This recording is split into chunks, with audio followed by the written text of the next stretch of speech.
Hello বন্ধুরা, আসসালামু আলাইকুম। আমার মনে যা বলামিতা, আমি মোহাম্মদ নজিবুল আনিস শিবা। কিছু কথা না বললে আর পারলাম না, চলে এলাম কিছু কথা আপনাদের সাথে শেয়ার করার জন্য। তো কিছুদিন ধরে বাংলাদেশে চলছে চলমান যে উত্তাপ, যে আন্দোলন চলছে, কোট আন্দোলন, তা নিয়ে কিছু কথা বলার জন্য আসলাম। এই যে মনে করেন, যদি আমি এমন একটা দেশ, এই কি দেখছেন, বাংলাদেশ, এই বাংলাদেশ, আমরা এমন একটা দেশে বসবাস করি যে দেশে অধিকার চেয়ে গেলে হয়ে যায় রাজাকার। ছাত্ররা অধিকার আদায়ের জন্য যে আন্দোলন করছে, কোটা আন্দোলন করছে, ঠিকভাবে ঠিক জানি না, শিক্ষিত যারা তারা বলতে পারে, যেহেতু সব ছাত্ররা শিক্ষিত ব্যক্তিরা আন্দোলন করছে, এরা 100% সঠিক।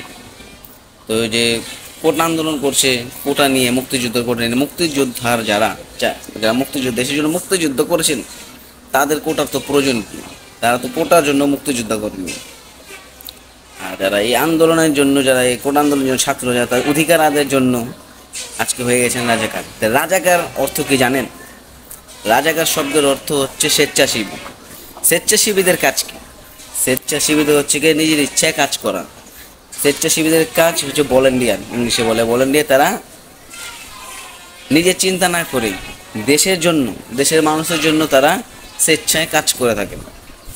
তাদের অধিকার আদায়ের জন্য যদি রাজাকার হয়ে যায়, বা রাজাকার শব্দ বাংলাদেশে ব্যবহৃত হয় মুক্তিযুদ্ধ পাকিস্তানের সাথে, যারা পাকিস্তানের সাথে কাজ করেছেন, হাত মিলিয়েছেন আমাদের মুক্তিযুদ্ধের সময়, তাদেরকে রাজাকার বলা হয়। তারা আমাদের বিরুদ্ধে, বাংলাদেশের বিরুদ্ধে, বাঙালির বিরুদ্ধে আমরা যুদ্ধাপরাধী, যুদ্ধদের বিরুদ্ধে কাজ করেছে, তাদেরকে রাজাকার বলে। রাজাকার শব্দের অর্থ হচ্ছে স্বেচ্ছাসেবী, তারা নিজের ইচ্ছায় সে সেবা করে। তো দেশের উন্নয়নের জন্য যদি স্বেচ্ছাসেবীরা একটা কাজ করে, একটা অধিকার চায়, এটা তো অন্যায় বলে আমি মনে করি না। এই যে ছাত্ররা আন্দোলন করছে, আরেকদিকে ছাত্রলীগ, তারা জুলুম করছে, তাদের অধিকার নষ্ট করছে কারো এক কথায়, আওতায়, বা তার কারো ছাত্র ছায়ায়। ছাত্রলীগ, তোমরা কি ছাত্র না? আমার একটাই প্রশ্ন, তোমরাও তো ছাত্র। তোমাদের ভাই, তোমাদের বোনরা একসাথে কলেজ করছো, একসাথে লেখাপড়া করছো, তোমার ছাত্র না? কিভাবে তুমি করো এসো? আর মুক্তিযুদ্ধ কোটা যেটা হচ্ছে, প্রধানমন্ত্রী, বা আমি এসব কিছু বলবো না, অনেক কথা বলা বুক ফেটে যায়, কিন্তু বলতে পারি না। কিন্তু আমরা এই সহিংসতা চাই না। আমরা চাই এর একটা সুষ্ঠু সুন্দর সমাধান হোক, ছাত্রছাত্রীদের হক আদায় হোক, অধিকার যারা চায় তারা তাদের ইচ্ছে করে। অনেক মেধাবী আছে, অনেক আছে, কিন্তু লেখাপড়া করে চাকরি পাচ্ছে না। এই যে লেখাপড়া করলো, জীবনের 25-26টা বছর লেখাপড়ায় ব্যয় করে, জীবন মা বাবার স্বপ্ন পূর্ণ করার জন্য, যদি মেধা অনুযায়ী যদি সে কাজ না পায় কোটার কারণে, তার 25 বছর তো ব্যর্থ, 25 বছর লস্ট, তার ভবিষ্যৎ কি অন্ধকার। এই দেশে লেখাপড়ার তো মূল্য নাই দিল। লেখাপড়ার কী মূল্য? লেখাপড়া তো কোনো মূল্য রইল না, মূল্য রইল না। আমাদের এই শিক্ষার্থীগুলো, ছাত্রছাত্রীদের মূল্যায়ন করতে হবে। এরাই তো আমাদের ভবিষ্যৎ, এরাই তো পরে একটা নেক্সট প্রজন্মে এরা কিছু একটা হবে। তো আমরা যদি তাদের বাধা দিই, তাহলে তো, যাই হোক, আমি বেশি কিছু বলবো না, কারণ সব কথা বলা যায় না, যেটা বাস্তব কথা। তো আমি যা বোঝাবার চাইছি আপনাদের হয়তো বুঝতে পারছেন। অনেক নিয়ম কানুন লাইখা কথা বলতে হয়, কারণ এরা এমন একটা দেশ, এই দেশে কথা বলা একটা, আপনি সত্য কথা বলতে পারবেন না, আপনার হক যেটা, হকের কথা বলতে পারবেন না, সহ্য করতে হবে।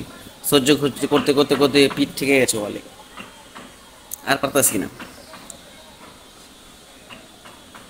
তা আমি চাই ছাত্রছাত্রী যারা আন্দোলন করতে হচ্ছে, তাদের হক প্রধানমন্ত্রী জানি তাদের একটা সুন্দর একটা সমাধান দেয়, সুষ্ঠু সমাধান দেয়।